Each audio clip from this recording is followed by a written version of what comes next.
Leadership, potentially a shapeless concept. Government, perceived as overwhelmingly large.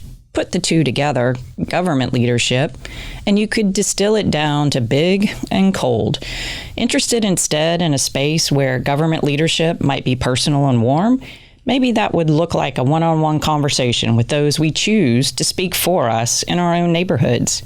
We see them walking their dogs, shopping in our grocery store, talking with neighbors in the coffee shop, cheering from the Little League sidelines, witnessing community tragedy, solving problems, and generating opportunities. From Studio 67, I'm Ginger Delegal, and this is Pack and Chat, 670 seconds with Florida's local leaders. Today, for our last episode in this inaugural season of Pack and Chat, I welcome into the studio Commissioner Terry Burroughs from Okeechobee County. Commissioner Burroughs, welcome to the studio. Well, thank you for having me, Ginger. Good morning. Good morning. It's great to talk to you today. So one of the questions that we launch with in this podcast, and an opportunity for your fellow local leaders around the state of Florida and our other listeners to get to know you a little bit, is to learn what your Florida story is. How did you get to Florida? Well, I was born in West Hollywood, Florida, so I'm a Floridian by choice, at least by my mother's choice.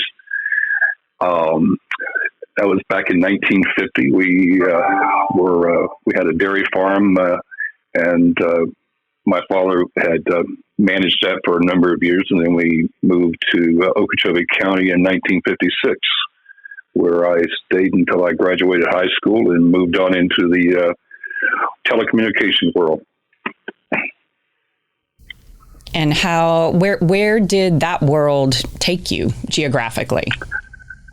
Well, the telecommunication world took me from Boca Raton, Florida, to Fort Lauderdale as the staff area manager over computer systems, to Atlanta, where I was managing about 4 different states on different types of computer systems for what we call proactive maintenance for our customer base.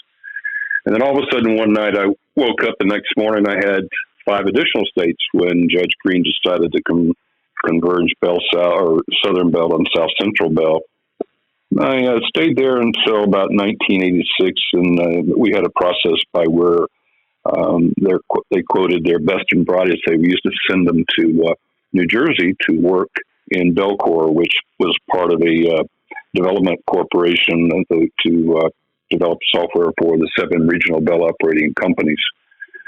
So they send us up there to get involved in system engineering, development, product management, project management. I stayed there. I had a 5-year rotation, and I got to a point where I really enjoyed the work. And so I decided to transfer there permanently, whereby I ended up retiring in 2003 as an executive. And so when you retired, why did you choose to come back to Florida? Well, my choice was very simple. I was my mother's guardian for over 17 years. She had Alzheimer's disease. My father was not able to take care of him, and the people of this community helped me considerably when I traveled all over the world with my job. They helped me run she had a business. She had a florist business here for 50 years. So the people in the community kind of gathered around her because she was a monarch of the community, pretty much. And so when I come back, I felt compelled to stay here and try to help this community in the capacity I'm doing today. It's very, very simple. When you come into a small rural community, people have a tremendous bond about themselves and about their fellow person. And I saw that at an early age, but it really become very important to me as I watched them gather around my mother and father and take care of them for a number of years. That's a great story. And there are a couple of things about your background that ring true to me. So I'm dating myself a little bit, but I remember Southern Bell as being our, now the buzzword is telecom provider, but at the time it was just the phone service. And growing up in Georgia, so we had Southern Bell. And then I, too, share Alzheimer's disease, as many Floridians do, with you. My grandmother, who was also from a small rural community in Georgia, a farming family, she was the 13th of 16 children, all who lived into their adulthood, which she was born in 1903. So that's saying something, that they all lived, because she was number 13. So they were born starting in the 1800s, and a place that you still can't find on the map, but it's around Milledgeville, Georgia, and it's called Deep Step. But she and several of her sisters, along with her mother, so my great-grandmother, also ended up with Alzheimer's disease. So it's certainly something I understand, and that is absolutely a season of life where it absolutely takes an entire community to help take care of those who have taken care of us. So with all of this in your background, a big corporate career and moving all over the Eastern Seaboard, clearly very successful, and then coming back home to the community that launched you beginning back in your teenage years, what made you decide to run for county commission? It's not on everyone's priority list. No, it's probably not. It was really interesting when I come home. Naturally, being retired, you really didn't want to do anything. You just kind of wanted to chill out a little bit, and so I rode the Harley for a while, and played golf and shot sporting clays and worked in the yard, things of that sort. And I got bored. I needed something to do, so I started going to county commissioner meetings and listening to some of the things that they were discussing about the community. And one of the things that kind of got me is that when I left here in 1968, 69, that time frame, when I come back, I did not see our community progressing as much as I thought it should. So as I sat there and listened to debates and some of the issues that they were discussing, I felt that it needed a new opportunity in life to generate more vigor into this community. So I ran in 2010, and I lost that race by 300 votes. It really aggravated me because I wanted to understand how I lost it. So I looked and reviewed it. And in 2014, I come back and I beat the same gentleman by 1,800 votes. So from that time forth, I have pretty much dedicated my time to be a servant leader in this community, because I believe in this community and I believe in the people.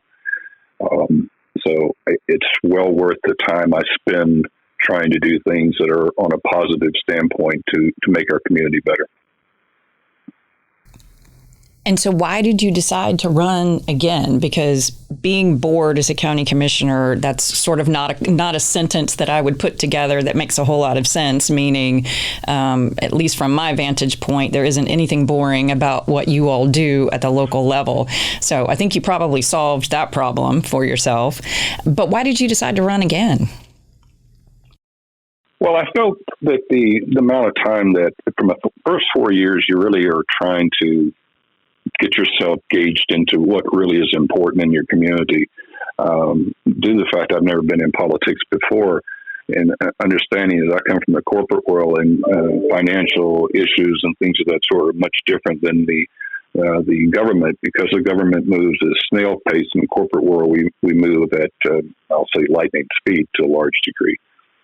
So when I decided to run the second time, it was because I felt that there was more work to do, and I really got involved in the Bar Association of Counties, and I could see how those particular opportunities was helping me develop new opportunities in my community, as much as when I got involved with the Small County Coalition, and all of those piece parts started forming together to be able to to bring some new innovative ideas to the community. So I just didn't think that my work was done at that given time.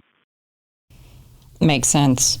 So I often call you all overachievers, meaning locally elected officials. And my intent in that phrase is that you are successful in lots of different aspects of your life. And people in all of those different places in your life turn to you to take on responsibility all the time because you are successful. And certainly you have done that as a county commissioner. And not only would I not call that position boring, it is not an easy one. At the end of the day, you all as county commissioners are the ones that are making decisions based on sometimes expert testimony, if you will, that is coming before you. You know, if you've got a debate with a developer and a neighborhood community, and those two are at odds, you're often weighing facts and science and trying to read a crystal ball into the future. But at the end of the day, all of that input, you have to make a decision. And making decisions is not always easy, and a lot of responsibility comes with that. So being an overachiever, having all of this responsibility, certainly as a county commissioner, you've also taken on the call of your peers around the state to lead the small county coalition. You are now an officer in the Florida Association of Counties, and you are incredibly involved at the national level. And so that's a lot of work, and that is a lot on you, let alone then dealing with a raucous public hearing, we'll say, back at the local level, and some of the not so professional criticism that can be launched at you as a result of that decision-making process. So you're giving out a lot, but you're also a successful leader. And so that tells me that you are finding sustenance, if you will, somewhere. So are there things that you turn to help support you as a leader? Are there people? Is there a morning practice that you have? Is there exercise? Are you regimented with your nutrition? What is it that you turn to for support? Well, anybody who knows me, they know I'm very regimented in terms of my early morning exercise and nutrition. I mean, it's an everyday process. 3 to 4 days a week, I'm in the gym. Those other days, I'm out walking. I walk probably 2 miles a day. And I believe that the gym work and going out and walking allows me the time to compartmentalize all particular issues that I know that are going to confront me during, I'll say, a busy day, and also leave space to categorize those particular issues that may just pop up as they normally do. I will say this to you, is that being a county commissioner is much easier than the job I used to do in the corporate world. So I kind of look at this job as being fun. I enjoy it. I enjoy dealing with the people. I enjoy the challenges that the people present to you. And I think that if you didn't enjoy those types of challenges, then you're not the type of individual that needs to be in a particular position as a commissioner. The people vote you in for a reason. They vote you in because they want you to make a difference.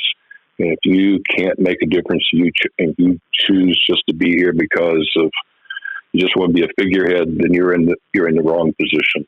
So I kind of look at myself as an individual that is here because I want to be here and I want to serve this community the best way. And I use that exercise and the walking every morning is to gather that strength for my day's work. Well, I know you can't see me, but the fact that you said that your job you find to be fun and that you actually enjoy it, just put a huge smile on my face. So I think that is great to hear. And walking, I know for myself, is one of those big things as well. And I know you and I have had a conversation recently about my adding a little bit of resistance and some real weight training to that walking regimen. So I think I need to turn to you for inspiration on that part of it. But walking absolutely is, I think, one of those practices, frankly, I would call it, that brings some restoration as well as physical movement. I once went to a chiropractor for, of course, a lower back issue that I was having, and his conversation with me was about walking. And I've been a walker, frankly, ever since I was a teenager. And he told me, he said, but I don't want you power walking. I don't want your arms at a 90-degree angle. And I was like, well, why is that a problem? He said, because if you swing them down by your hips as if you're walking, that movement actually is meditative, that it's almost like swinging in a swing, literally. And so actually from that time on, I can't tell you that it made a difference in my brain, but from that moment on, I find myself not power walking with my arms at a 90-degree angle and swinging them more down by my hips. So go ahead. No, my wife will not walk with me because I can walk probably 2 miles, 2.5 miles in about 22 minutes. That's fast. And yes, she will not walk with me. Nobody likes to walk with me. So, but I find that's the only way you can do it. Yeah, that's actually a running pace. You realize that, right? That's like an 11-minute mile. Well, I used to run. When I lived in Atlanta, we were running 60, 70 miles a week, and so it's all part of that deal. I just can't run anymore, so I'll just walk. Very good. Last part of the conversation today, just getting back a little bit to the theme of this podcast, and sustenance and inspiration. And if you were to pack a literal backpack that you took with you everywhere you went, what would you put in that backpack? Well, I think that one of the things that when I said, I had my speech in the conference this last time, we talked a little bit about Admiral McRaven and his making his bed concept. And I always consider the fact that if you can't do the little things right, you'll never be able to do the big things right. And so I kind of look at myself as, when I talked a little bit earlier about a servant leader, there's like some characteristics of that. Listening is number one. If you can listen to people, you can resolve 98% of the problems by listening to them and then feeding back what they have said to you. A little empathy doesn't hurt at all. Awareness of what is of your surroundings and what's really going on and what goes on in your community. And also being persuasive. Persuasion is a really interesting tool sometimes, that you can get people to turn around from a negative and have a positive outlook on it just by listening and talking to them and making sure that they really understand how to look at their problem from a different perspective. And conceptualization of the problem makes it sometimes a little easier for people to understand, is that drawing analogies or analysis from another standpoint to say, listen, look at it from this particular way. And the foresight of trying to find, I'll say, a solution to a problem. You already know a lot of times what people are they're upset with or whatever they may be, because, we get a phone call and the first 2 minutes, things are they're laying out their soul to you, and a little bit of foresight as you're listening to them. So if I packed all that together from a servant leadership standpoint, those are the things I put in my backpack in order to serve this community. That sounds like a great backpack and a great way to wrap this up today. So Commissioner Burroughs, thank you so much for joining me here in Studio 67, and we look forward to seeing you soon. Well, thank you for having me, and I certainly appreciate the opportunity to be on the podcast.